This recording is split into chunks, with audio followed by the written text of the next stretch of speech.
നമസ്കാരം. Raf talk ഫുട്ബോളിലേക്ക് അവർക്കും സ്വാഗതം. ലോക ചാമ്പ്യൻ ആവുക എന്നുള്ളത് അതിമനോഹരമായൊരു കാര്യമാണ്. അതിന് നിങ്ങൾ ചെയ്യേണ്ടത് ഒരുമിച്ച് നിൽക്കണം. നിങ്ങളിപ്പോൾ തിരഞ്ഞെടുക്കപ്പെട്ടവരാണ്. ആ ഒരു അവസരം നിങ്ങൾക്ക് ലഭിക്കുകയാണ്.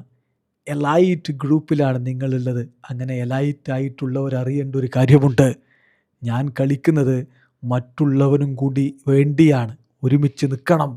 അങ്ങനെയാണെങ്കിലാണ് വിജയത്തിലേക്ക് എത്താൻ പറ്റുകയുള്ളൂ.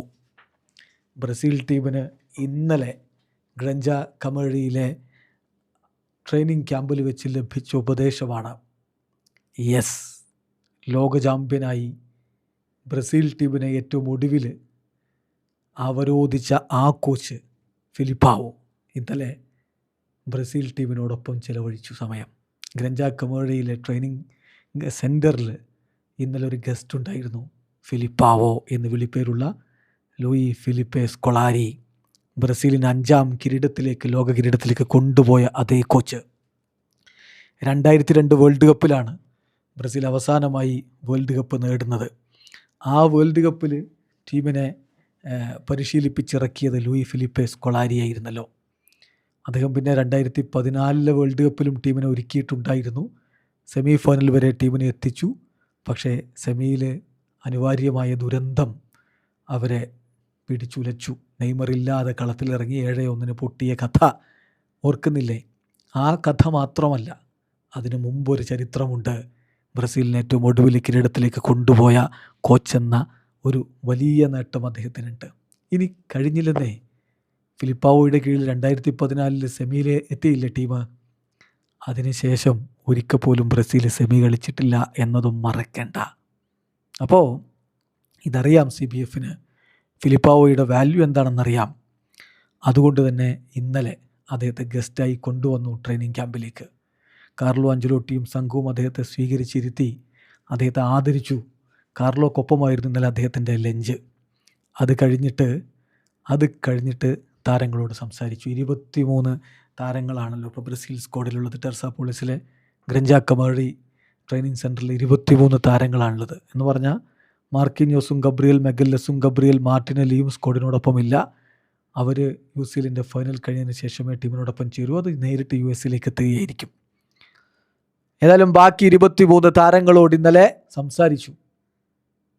ആ സംസാരിച്ചതിൽ പ്രധാനപ്പെട്ട ഭാഗങ്ങൾ നമ്മൾ നോക്കുകയാണ്. അദ്ദേഹം പറയുകയാണ്, ഒരു ടീം സ്റ്റാർട്ട് ചെയ്യുന്നത്, ബ്രസീൽ എന്ന ഈ ടീം സ്റ്റാർട്ട് ചെയ്യുന്നത് കാർലോയിൽ നിന്നല്ല. കാർലോയിൽ നിന്ന് മാത്രമല്ല, മറിച്ച് എൻ്റെ കോച്ചിങ് സ്റ്റാഫിന് ഇതിൽ വളരെ ഇമ്പോർട്ടൻ്റ് ആയിട്ടുള്ള റോളുണ്ട്. ഇത് ബ്രസീൽ ടീമാണ്. എല്ലാവർക്കും എന്താണ് ചെയ്യേണ്ടത് എന്ന ധാരണ ഉണ്ടാവണം. പരസ്പരം ഈച്ച് അതർ എന്ത് ചെയ്യണം എന്നുള്ള ധാരണ ഉണ്ടാവണം. എല്ലാവരും സ്വന്തം കാര്യങ്ങളും ചെയ്യണം. മറ്റാളിൽ നിന്ന് ഡിമാൻഡ് ചെയ്ത് അയാളെ കൂടി നല്ല രൂപത്തിൽ മുന്നോട്ട് കൊണ്ടുപോകാൻ വേണ്ടി കാര്യങ്ങൾ ചെയ്യണം. ആക്സെപ്റ്റ് ചെയ്യണം. ആക്സെപ്റ്റിംഗ് എന്നുള്ളത് അത്ര എളുപ്പമുള്ള കാര്യമല്ല.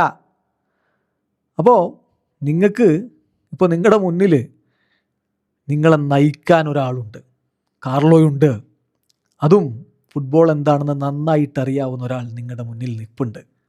അപ്പം അതുകൊണ്ട് തന്നെ നിങ്ങളത് ആക്സെപ്റ്റ് ചെയ്യുക, അദ്ദേഹത്തോട് സംസാരിക്കുക, അവിടെ നിന്ന് ആശയങ്ങൾ ഉണ്ടാക്കുക, അത് കളിക്കളത്തിൽ പ്രാവർത്തികമാക്കുക. നിങ്ങൾ വിജയിച്ച് കാണാനാണ് ഞാൻ ആഗ്രഹിക്കുന്നത്. കാരണം നിങ്ങൾ വിജയിച്ച ബ്രസീലാണ് വിജയിക്കുന്നത്, നമ്മളെല്ലാവരും വിജയിക്കുന്നത്. അപ്പം അതുകൊണ്ട് എല്ലാവർക്കും ഞാൻ ഓൾ ദി ബെസ്റ്റ് നേരുകയാണ്. അതുപോലെ തന്നെ നിങ്ങളുടെ എല്ലാം ബ്രസീലിന് വേണ്ടി കളിക്കളത്തിൽ സമർപ്പിക്കണം. അതോടൊപ്പം ഫോർ ഈച്ച് അതർ, പരസ്പരം സഹായിച്ച് വേണം നിങ്ങൾ മുന്നേറാൻ. ലോക ചാമ്പ്യൻ ആവുക എന്നുള്ളത് വളരെ മനോഹരമായ മഹത്തരമായ ഒരു കാര്യമാണ്. അങ്ങനെ ആവാനുള്ളൊരു അവസരമാണ് നിങ്ങൾക്കിപ്പോൾ ഇവിടെ ലഭിച്ചിരിക്കുന്നത്. ബുദ്ധിമുട്ടാണ്, പക്ഷേ നിങ്ങൾ ഒരുമിച്ച് നിൽക്കണം. It's difficult, stick together. നിങ്ങൾ ഒരു എലൈറ്റ് ഗ്രൂപ്പിൻ്റെ ഭാഗമാവാൻ തിരഞ്ഞെടുക്കപ്പെട്ടവരാണ്. ആ എലൈറ്റ് അറിയേണ്ട ഒരു കാര്യമുണ്ട്. ഞാൻ കളിക്കുന്നത് എനിക്ക് വേണ്ടി മാത്രമല്ല, കൂടെയുള്ളവനും കൂടി വേണ്ടിയാണെന്ന്. മറ്റേയാൾക്ക് വേണ്ടി കൂടിയാണ് ഞാൻ കാര്യങ്ങൾ ചെയ്യുന്നതെന്ന്. ഒരുമിച്ച് നിൽക്കുക, സ്റ്റിക്ക് ടുഗെദർ എന്നാണ് സ്കൊളാരി നൽകുന്ന ഏറ്റവും വലിയ സന്ദേശം, ഉപദേശം ബ്രസീൽ താരങ്ങളോട് അദ്ദേഹം പറയുന്നു. നമുക്കറിയാലോ, അദ്ദേഹം ബ്രസീൽ ടീമിനെ കിരീടത്തിലേക്ക് കൊണ്ടുപോയ ഏറ്റവും ഒടുവിലത്തെ ആളായതുകൊണ്ട് ആ അനുഭവം പങ്കുവെക്കാൻ അദ്ദേഹത്തോളം അർഹതയുള്ള മറ്റൊരാളില്ല. ഈ വിസിറ്റിൽ എന്തായാലും അദ്ദേഹത്തെ നല്ല രൂപത്തിൽ തന്നെ CBF സ്വീകരിച്ചു. അദ്ദേഹം നേടിയ എല്ലാ കിരീടങ്ങളും ഉൾപ്പെടുന്ന ഒരു പ്ലക്ക് സമ്മാനിക്കുകയുണ്ടായി. നൈക്കിയുടെ ഒരു ജേഴ്സി കൊടുത്തു. ദേശീയ ടീമിൻ്റെ മെയിൻ സ്പോൺസറാണ് നൈക്കി. അതോടൊപ്പം തന്നെ അദ്ദേഹത്തിൻ്റെ മുൻ താരങ്ങൾ നെയ്മർ ജൂനിയർ. അദ്ദേഹം 2014 പരിശീലിപ്പിച്ചിട്ടുണ്ടല്ലോ. കോൺഫെഡറേഷൻ കപ്പ് 2013 നേടുമ്പോൾ അദ്ദേഹമാണല്ലോ കോച്ച്.